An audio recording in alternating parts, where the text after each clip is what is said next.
Okay, so magandang araw at magandang gabi sa inyo mga ka-TH. So ngayon mga ka-TH, meron tayong isang area na i-explore. So samahan niyo akong ating explorein itong falls.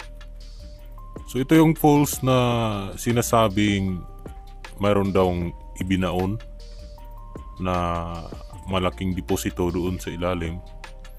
So tingnan natin ka-TH yung kanyang paligid, yung kanyang design. Okay? So dito, napakaganda nito. So panuorin nyo ito mga ka-TH hanggang sa dulo.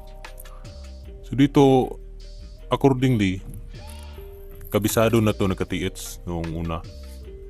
Okay? Kasi dito palagi siyang naliligo. So yung falls na ito ay napakataas. I think galing dito sa ibaba patungo doon sa itaas, aabot hanggang 60 feet or mas malalim pa. So dito meron siyang malaking butas. I think sa tubig siguro to, dahil sa lakas ng tubig kaya nagkaroon ng butas na malalim. So sabi ni ka-TH, sa hindi pa ito natabunan ng maraming bato, sobrang lalim nito. Kahit isang buong kawayan yung ilagay dito ay hindi pa abot yung pinaka-ilalim. So napakalalim talaga. So ngayon sa palagi nilang dito sila lumalangoy, naliligo. So meron siyang napansin dito habang siya ay lumalangoy sa ilalim. Meron ditong kuiba o may malaking spasyo doon dyan sa part na yan, sa may right side. So pinuntahan niya. So hindi pa niya nasagad patungo sa pinakailalim kasi may madilim. So delikado din kasi walang makikita na kahit ano, baka mayroon pang ahas sa loob. So yun yung pinagtatakan niya bakit mayroong malaking butas doon. So possible na yun na isang chamber sa loob dito. So kahit lagyan ng butas dito sa ilalim ka-TH, hindi ito mag-bar down. Okay? Itong parang mga dapanas na to, ito ay nature. Okay? Ito ay mga nature na dapanas. So ito ay mga nature na matitigas at solido. Pero dito ginawa nila ng butas. So dito sila mismo naghukay. Dahil napakagandang area. Kasi pag hukayan nila ito dito sa may ilalim, tapos pwede silang pumunta doon sa ilalim, hindi sila makikita sa mga tao or kahit sa kalaban kapag doon sila sa chamber sa loob magtago, kasi meron tong tubig. Kapag may ulan ka-TH, palagi itong may tubig. Ngayon lang ito na ubusan kasi napakataas ng tag-init. So dito meron siyang mga hole, yung mga butas na yan.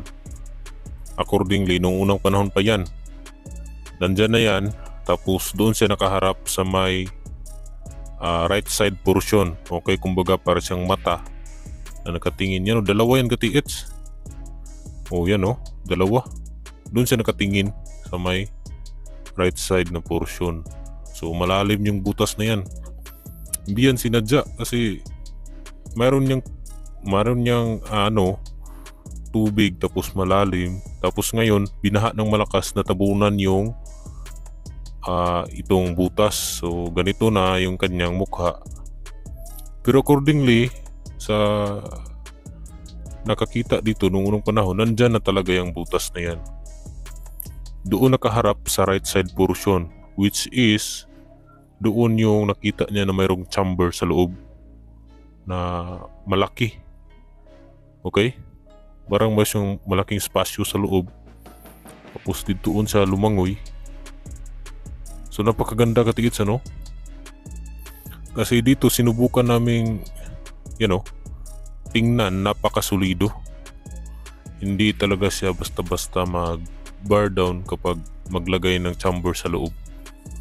So napakagandang design ka-TH. Okay? So ganitong klaseng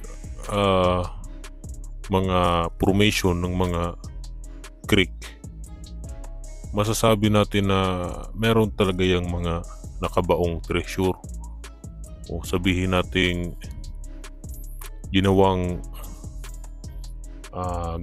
hideout at nilagyan ng mga deposito sa loob.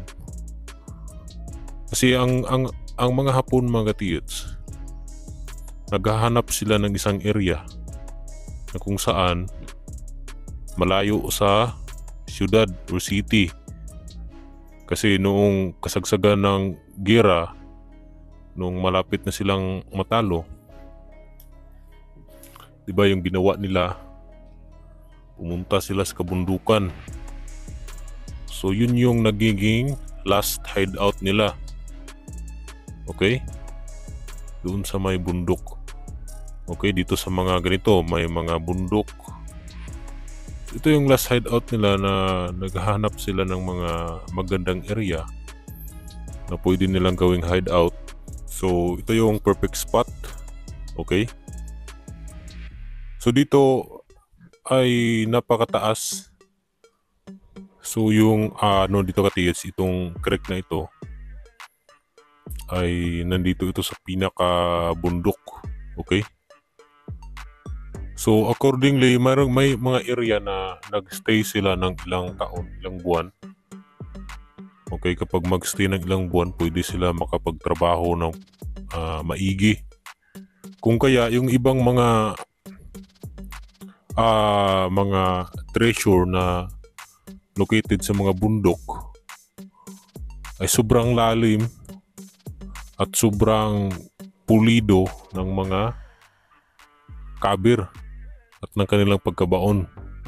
So planado talaga siya pagkabaon, yung mga item na nakabaon sa may mga bundok. Bakit, ka-TH? Dahil dito sa bundok sila napakatagal na nagstay. Okay? Kasi doon sa city, wala na, nakuha na ng mga kalaban yung mga area. Okay, hindi na sila pwede makapasok. So yung bundok na talaga yung kanilang naging last hideout.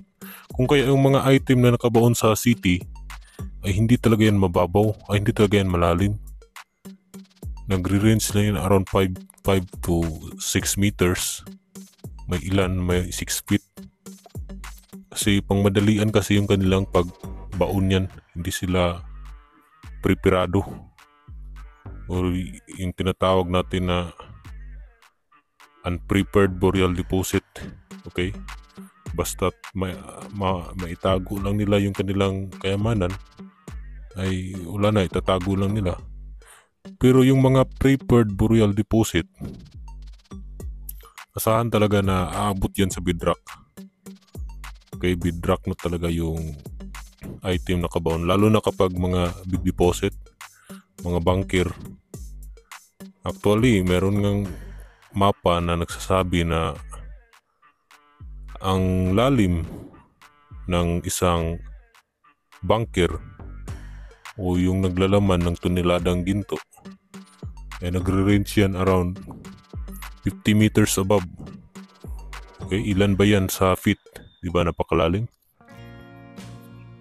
I think aabot yan ng 100 plus feet, 120 feet or 150 feet. Diba napakalalim?